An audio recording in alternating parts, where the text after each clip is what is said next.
Hey guys, what's up? Back with day 18. Today we're doing what I like to call hybrid derivatives. These are derivatives that use two or more different rules that we have, especially mixing product rule with chain rule and quotient rule with chain rule. And this is best seen through examples. So let's take a look at example 1 here. I know that f of x equals e to the 4x sine of x squared. So what I see here is I see a function e to the 4x times another function sine of x squared, right? So there's a times in between there. But that can be written or it doesn't have to be either. Okay. So what I see here is, oh, I have function times function, so I need to use the product rule. And if you think that, you're correct. Okay? But what I want you to understand is that in this case, both of these functions, e to the 4x and sine of x squared, both have, to do their derivatives, I need to use the chain rule, okay, because they're both composite functions. Sometimes we'll have a product rule with two composite functions. Sometimes we'll have a product rule with just one composite function. Sometimes we'll have a product rule with no composite functions, okay? So when we do this, you have to be very rule oriented and go step by step to make sure you get it right. So again, I'm going to use the frame of the product rule.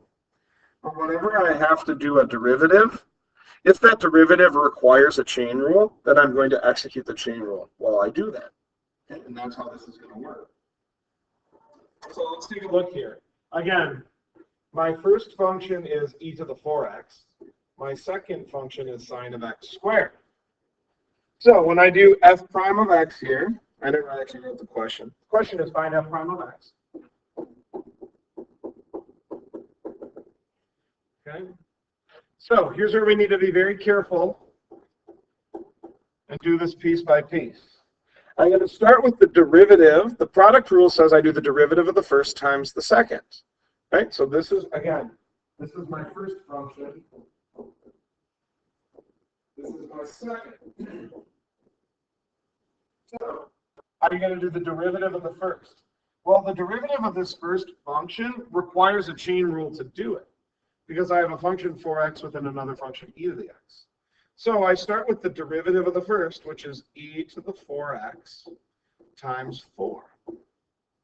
That's the derivative of the first. But I need to multiply that by the second function, sine of x squared. Not the derivative of sine of x squared, because that would be breaking the rule of the product rule. So right there I have the derivative of the first, e to the 4x times 4, times the second, sine of x squared. Plus, right, product rule says now I have to do plus the first times the derivative of the second.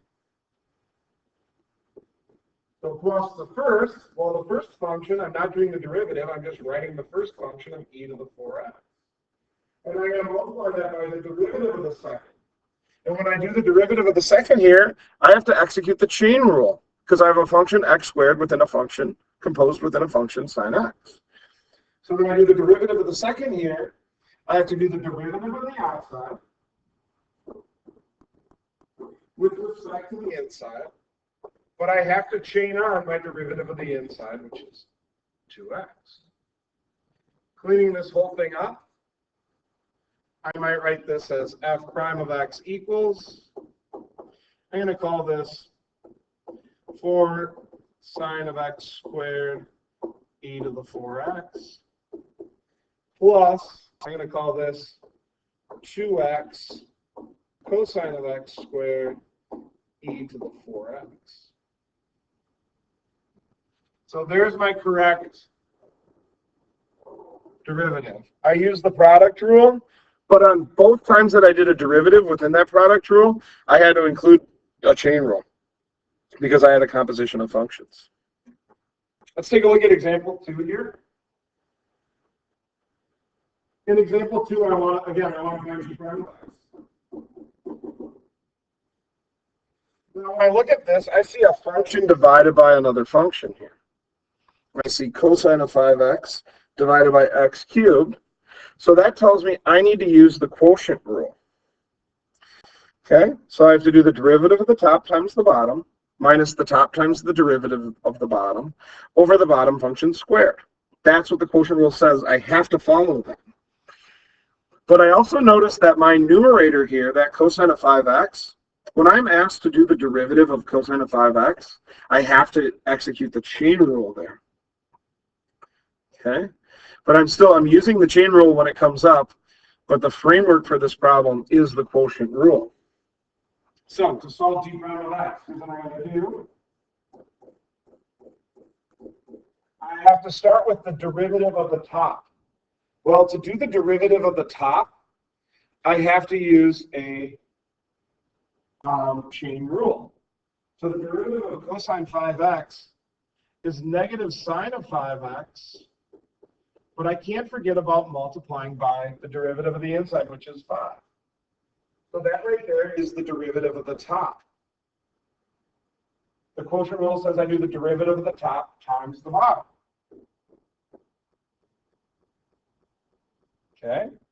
Now I have to do minus the top function, which is cosine of 5x, times the derivative of the bottom, which is, I don't need a chain rule here, it's just a simple power rule, times 3x squared. And I have to divide this whole thing by the bottom function squared, which is x cubed squared. Okay. Cleaning this up a little bit, I'm going to write this as negative 5x cubed sine of 5x minus 3x squared cos of 5x, all divided by x to the 6th. What a lot of students forget is they don't have this 5 in here because they forgot to execute the chain rule when it came about. Now, simplifying this, I see that every term has at least an x squared in it. So this whole x squared is going to be gone. This x cubed is going to be x to the 1st. This x to the 6th is going to be x to the 4th. And I'm going to get a final answer, g prime of x equals, get out of here, negative 5x sine 5x minus 3 cos 5x divided by x to the 4th. And that's going to be my final simplified answer. Again, I did the quotient rule. But when I ended up doing the derivative of the top, I needed to use the chain rule to do the derivative of cosine of 5x. Right? That's where the hybrid comes in. I'm doing the chain rule within the context of the quotient rule. All right, last example, example 3. Sometimes we see this in terms of other functions. Right? Maybe we have a table of values or something. And here's what they say. They define k of x as g of 5x over f squared x. The first thing I would do here is rewrite this as g of 5x over, we know this notation means f of x, that whole quantity, squared. Okay? What I see here is function divided by function, so I need to use the quotient rule, right?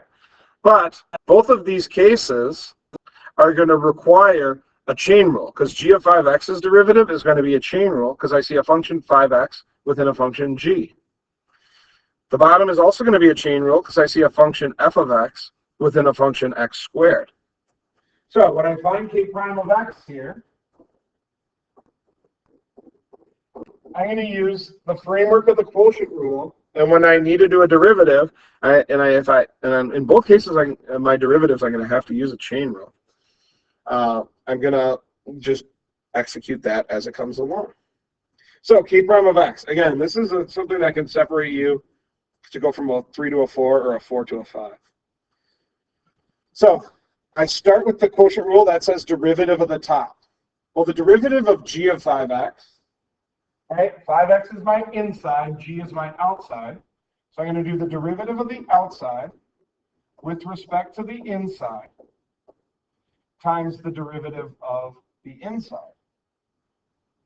Well, I'm not done with my whole first term. That's just derivative of the top. So I need to do the derivative of the top times the bottom. I should have parentheses. So times the bottom, f squared x, minus the top function. Notice I didn't do the derivative down here because the quotient rule doesn't say to do that. It says do the derivative of the top times the bottom. Now I have to do the top, g of 5x, times the derivative of the bottom. Well, the derivative of this function, f of x squared, has to be 2 f of x to the first power, which I don't need to write. That's the derivative of the outside with respect to the inside. But I also need to multiply by the derivative of the inside, f prime of x. And I'm going to divide this whole thing by that bottom function, which is f of x squared. And I have to square it because of the chain rule. Again, this is getting kind of crazy and confusing. But stick to your rules. Your rules help you get these things right. All right, the only thing I'm going to do here, let's see if we can clean this up a little bit. I'm going to say k prime of x equals, this is the coefficient, so I'm going to throw it out front. I'm going to say 5g prime of 5x f squared of x minus, this is the coefficient here. There's no other coefficients. So I'm going to say 2g of 5x f of x f prime of x all divided by f of x to the 4th power. Now, when I look through here to simplify, right, I have to have something in all three terms. Term 1, term 2, and term 3. Since term 3 has f, I'm just looking to see if everything has an f. There's an f of x here. There's an f of x here. And there's 4 f of x's in the bottom. So I can get rid of one of each of these f of x's. So I'm going to cancel this. I'm going to change this f squared x to just f of x. And I'm going to change this to cubed. And my final answer can be k prime of x equals 5g prime of 5x f of x minus 2g of 5x f prime of x over f cubed x. And I'm done. Those are pretty tricky, okay, a lot to keep track of, but if we follow our rules carefully, we can do it and we can get those things right. They're a challenge, but we can do it. I'll see you guys tomorrow. Talk to you later. 2 chains, bye.